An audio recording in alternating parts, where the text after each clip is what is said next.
In this tutorial, we're going to learn how to add page background image in Microsoft Word. If you want to add background image of this document, of the full document, first go to Design tab, then go to Page Color, go to Fill Effect, then here you can see the picture option.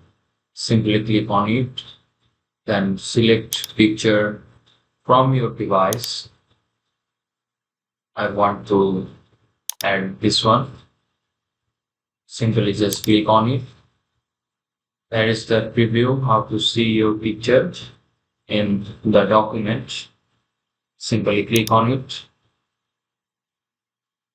There is the image arrange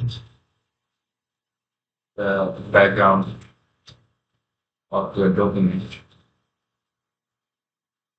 Hope you enjoy this video. Please subscribe the channel for more new interesting videos.